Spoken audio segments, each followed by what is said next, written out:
Finalmente chegamos ao nosso quarto devocional e o momento que você estava esperando. O momento que os homens vão aprender a se comportar a maneira que Cristo espera deles em um relacionamento. Que bom ter você aqui junto com a gente nessa série de devocionais que tem como objetivo abençoar a sua união. Talvez você seja namorado, você esteja noivo, se preparando para o casamento, ou você já esteja casado. Eu desejo, através das Escrituras e do conhecimento divino, ajudar você a manter uma boa relação, uma relação saudável, à luz das Escrituras e fazendo a vontade de Deus. E hoje, no nosso texto base, em Efésios capítulo 5, nós vamos focar exclusivamente nos maridos. Qual é o papel do marido? Não se esqueça que nós já falamos do papel das mulheres e também do contexto da sua época. Você tem que entender que o que o Senhor está falando neste momento através de Paulo, naquele contexto. Hoje em dia muitas coisas mudaram, mas os princípios são os mesmos. É chocante a mensagem de Paulo aos maridos, porque os maridos não tinham obrigação nenhuma com as suas esposas. E agora Deus diz para eles que eles têm obrigações e de alto nível. Alto nível por quê? Porque um homem casado, segundo a Bíblia, ele deve tomar Cristo como exemplo. Jesus é o nosso exemplo. Mas talvez você se pergunte, tá, o que é que Jesus fez na sua vida que eu posso replicar no meu casamento? Lembre-se que Jesus é um noivo, que tem ações por sua noiva, que será a sua esposa, a igreja. Então nós aprendemos lá no primeiro devocional que o casamento é semelhante ao evangelho, eles se complementam. E é por isso que você pode ver o que Cristo fez pela noiva, por nós, pela sua igreja, e aplicar você, marido, dentro do seu casamento. Então, esse devocional tem várias passagens que eu vou lendo e explicando para vocês verem à luz da Bíblia o que Jesus fez pela igreja e que nós homens podemos aplicar às nossas esposas. Quero começar com Filipenses capítulo 2, versículo 5, me acompanhe na sua leitura aí, diz assim: mesmo sendo da mesma natureza de Deus Pai, Ele, Cristo, abriu mão da sua glória e assumiu nossa natureza humana. Jesus é tão Deus quanto Deus Pai, mas Ele decide abrir mão de sua glória para estar aqui conosco. E mais, Jesus não apenas deixou a glória do céu, onde os anjos o cercam e o adoram. Jesus deixou a glória para morrer voluntariamente por mim e por você. Ele morre pelos meus e pelos seus pecados. E Ele morre por algo muito específico. Romanos capítulo 6, versículo 5 diz assim, porque se fomos unidos com Ele na semelhança da sua morte, certamente o seremos também na semelhança da sua ressurreição. O que Paulo está dizendo é que Cristo nos amou, deixou a sua glória, morreu por nós, mas Cristo tem uma esperança, Ele tem um objetivo, que é que a gente, ao crer nele, mesmo que a gente venha morrer, que a gente se assemelhe a Ele na ressurreição. Ou seja, a gente vai morrer e vai viver de novo. O objetivo é estar junto. O objetivo de Cristo é, olhando para nós pecadores, Ele sabia que nós não estaríamos mais com Ele. Por isso Ele deixa a sua glória e morre por nós, pelos pecados, para que a gente esteja junto dEle. Então, como que você pode fazer isso dentro da sua casa? A ideia é a seguinte: porque o Senhor morreu pelas pessoas para estar com elas, e o marido deve se entregar à sua esposa a fim de estar com ela também. Entendem? O que Cristo fez pela igreja, o marido faz pela noiva. Ele se sacrifica, ele deixa a sua glória com uma finalidade: estar novamente com ela e viver em comunhão mais uma vez. Outras coisas, Romanos capítulo 15, versículo 3. Também Cristo não agradou a si mesmo, pelo contrário, também está escrito: os insultos dos que te insultavam caíram sobre mim.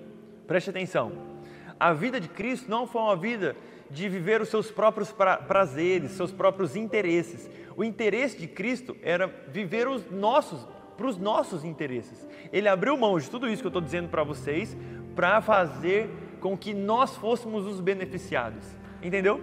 Então, como um marido, você deve pensar que as suas ações, além de tudo isso que eu já falei anteriormente, deve ser sempre, como Cristo fez, não buscando agradar a si próprio, mas buscando agradar a sua esposa. É por isso que o marido se assemelha ao Cristo, servindo não a igreja, mas a sua própria esposa. Então, irmãos, é por isso que é simples assim. Olha que fácil para os maridos. Eles que não tinham dever nenhum, obrigatoriedade nenhuma responsabilidade em casa, agora são chamados por Deus para simplesmente imitarem a Cristo. E Cristo é simplesmente perfeito. Tudo que Ele fez é maravilhoso.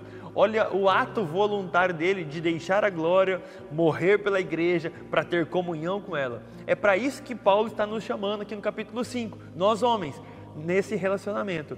Então, a gente não deve... Paulo não está dizendo que o homem deve prometer emoções à sua esposa, embora a gente sinta diversas emoções. O que Paulo está dizendo é que os homens devem prometer sacrifícios às suas esposas. Então o Senhor está nos chamando para sacrificarmos pelas nossas esposas. É simples assim.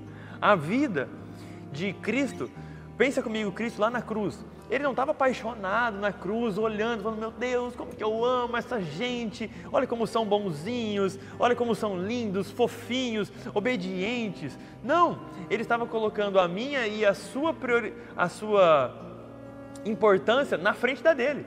Ele olhou para nós e falou assim, não, eles valem mais do que eu estou me colocando em segundo plano para o benefício deles. Então Jesus não estava loucamente apaixonado, ele estava se sacrificando. A palavra para nós não é estar loucamente apaixonado pelas nossas esposas, com emoções, eu prometo. Não, a promessa aqui são ações.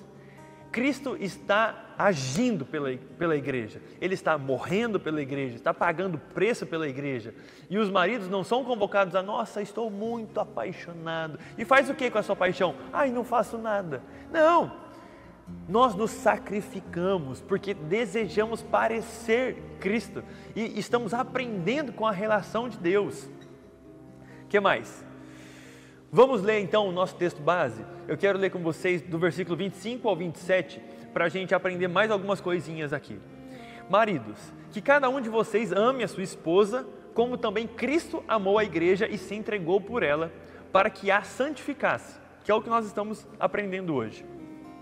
Tendo-a purificado por meio da lavagem de água pela palavra, para apresentar a si mesmo como igreja gloriosa, sem mancha, nem ruga, nem coisa semelhante, porém santa e sem defeito.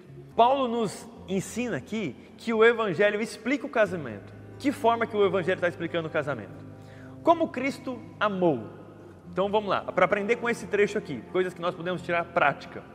Como Cristo amou, segundo esse trecho? Amou morrendo.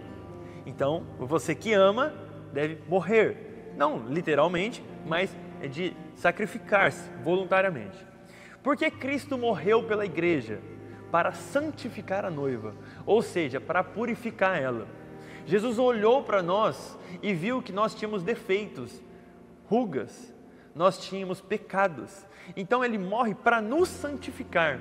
Ele deseja uma noiva santa. Então Ele precisa morrer para pagar o pecado dela. Por que Cristo tem que purificar a sua noiva? É como eu disse, porque nós estávamos sujos com os nossos pecados. Então, Ele nos amou morrendo, Ele morreu para nos santificar. Por que Ele precisa nos santificar? Porque nós estamos impuros. E o que Cristo queria com tudo isso? Que é o final do versículo. Nos santificar para apresentar a Ele novamente. Ou seja, preste atenção. Como que você aplica isso aqui para o seu casamento? À luz das Escrituras, o maior objetivo de uma relação de um cônjuge, uma relação matrimonial, é a comunhão. Deus fez exatamente isso. Nós pecamos e estávamos sem comunhão com Ele. Ele, vendo nossa falta de comunhão com Ele, decide deixar a sua glória, morrer por nós, colocar os nossos interesses à frente dos dele, viver por nós, morrer por nós, a fim de que pudesse nos santificar, para que nós nos apresentássemos a Ele novamente. Então o objetivo é, Cristo deseja comunhão com a igreja. Como Ele deseja comunhão com a igreja, Ele morre por ela, para que ela possa de novo estar com Ele. Como o marido deseja comunhão com a sua esposa, ele deve estar pronto para se sacrificar por ela, a fim de apresentar ela a si mesmo, a fim de manter essa boa relação. Então nós temos aqui 5 verbos que podemos aprender. Primeiro verbo, amar. O amor de Cristo foi um amor proposital, um amor intencional, santificador, altruísta. Ele pegou e falou assim: eu amo, eu vou me entregar, eu vou fazer isso. Um amor perseverante, que não desiste de nós até hoje. Então, amar. Segundo verbo, entregar-se. Porque Ele nos amou, esse amor não é um amor egoísta, a si próprio, aos seus interesses. Ele é um amor que Ele se entrega. É um amor ao outro, um amor a outra pessoa. É um amor de se entregar. Terceiro verbo, santificar. O que Cristo fez foi visando o bem da noiva, tentando santificá-la, tirar as impurezas para que ela seja pura. Então a nossa intenção como maridos é agir de uma forma que a gente vise o bem da pessoa amada, é para que ela esteja bem, é para que ela se limpe desses pecados. O quarto verbo é purificar. Por quê? A purificação de Cristo visa a perfeição da pessoa amada, visa a perfeição da igreja. Então, nós precisamos entender que nós como marido, tudo que fazemos deve ser para tornar a pessoa amada perfeita. Nós estamos agindo para ela, para que ela esteja bem. A fim de quê? Quinto verbo, apresentar. Apresentar a si mesmo. O amor visa a felicidade da pessoa amada para que ela retorne isso para nós. Quando Cristo nos vê santos, puros, belos, servindo a Ele com alegria, Ele se alegra. Ele é o maior interessado em tudo isso. Ele olha para nós e se alegra porque Ele vê que a missão dEle, toda a obra que Ele fez, essa obra na cruz, o seu sacrifício, despir-se de sua glória, se colocar em segundo plano para morrer por nós, valeu a pena, nós fomos purificados e estamos nos apresentando a Ele. Então Ele fica muito feliz com tudo isso. O que é interessante é pensar que Cristo morreu pela noiva, mas Ele ressuscitou pela noiva, ou seja, Ele morre e ressuscita, porque Ele continuou cuidando de sua noiva. Efésios capítulo 5, versículo 29 diz assim, sobre os maridos e sobre Cristo: porque ninguém jamais odiou o seu próprio corpo, ao contrário, o alimenta e cuida dele, como também Cristo faz com a igreja. Preste atenção, Cristo morreu e ressuscitou, continuou cuidando da sua igreja. O marido se sacrifica continuamente pela sua esposa. É o que Cristo está dizendo na boca de Paulo aqui. Ninguém odeia a si próprio, antes alimenta e cuida. Alimentar e cuidar é o cuidado diário. O amor, o casamento não se dá no dia que você vai lá diante de um pastor e diz: sim, eu amo essa mulher e eu estou me entregando a minha vida e criando laços com ela. Não é ali o casamento apenas, ali é uma parte. O casamento é um todo, e esse todo é alimento, é cuidado, é o dia a dia. O casamento se faz no dia a dia. Então Cristo está cuidando dia a dia da sua igreja. Ele não cuida de você hoje? Ele não cuidou de você apenas lá na cruz, morrendo por você. Ele cuida no dia a dia de nós. E nós, maridos, devemos cuidar das nossas esposas dia a dia. Continuando o texto, Efésios 5, versículo 30 até o 32. Porque se somos membros do seu corpo, eis porque o homem deixará o seu pai e a sua mãe e se unirá à sua mulher, tornando-se os dois uma só carne. Grande é este mistério, mas eu me refiro a Cristo e à igreja. Nós precisamos cuidar, porque nós somos uma coisa só, nós estamos juntos, fomos unificados. Preste atenção, Cristo se fez corpo conosco, Ele é a cabeça e nós somos o corpo. Como Ele está junto conosco, Ele precisa desse cuidado contínuo com a nossa vida. E nós precisamos fazer isso com as nossas esposas. Quando nós não cuidamos das esposas, por exemplo, com reuniões intermináveis, com televisão, futebol, celular, redes sociais, com distância, com a falta de empatia, de cuidado, quando a gente não para em casa, dessa forma nós não estamos cuidando das nossas esposas, nós estamos negligenciando elas. E Cristo alimenta e cuida. O marido alimenta e cuida. É o dia a dia que vai sustentando esse casamento e essa relação. Então, nós precisamos aprender a última lição com o apóstolo Paulo para os homens, para os maridos. Prestem atenção nisso que eu vou falar para vocês. O texto encerra da seguinte maneira, Efésios 5:33. No entanto, quanto a vocês, que cada um ame a sua própria esposa, como a si mesmo, e que a esposa respeite o seu marido. Perceba que a mulher entra aqui na posição de respeitar o marido, de viver em parceria com ele. Então, a mulher e o marido respeitando mutuamente um ao outro, sendo parceiros. Agora, a pergunta que eu quero encerrar esse devocional com você, marido, é a seguinte: você é alguém digno de ser respeitado? As suas ações são dignas de respeito? A sua esposa olha para você e deseja respeitar você por aquilo que você faz? Porque eu respeito Cristo, eu respeito o que Jesus fez, eu respeito o cuidado dele comigo até hoje, eu respeito ele. Ele é digno de ser respeitado. Agora eu, como marido, sou digno de ser respeitado? A minha esposa olha para mim e enxerga tudo o que Cristo fez pela igreja? A minha esposa olha para mim e fala assim: não, eu quero respeitar esse homem, quero me submeter a este homem, porque eu sei do amor e do cuidado dele sobre a minha vida. Assim como Cristo amou a igreja, ele me ama.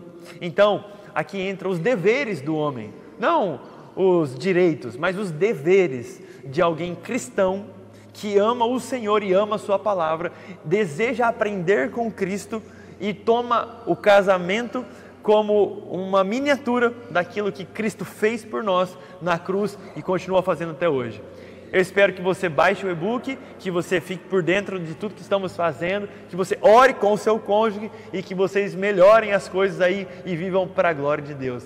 Deus abençoe vocês e eu espero vocês no próximo devocional.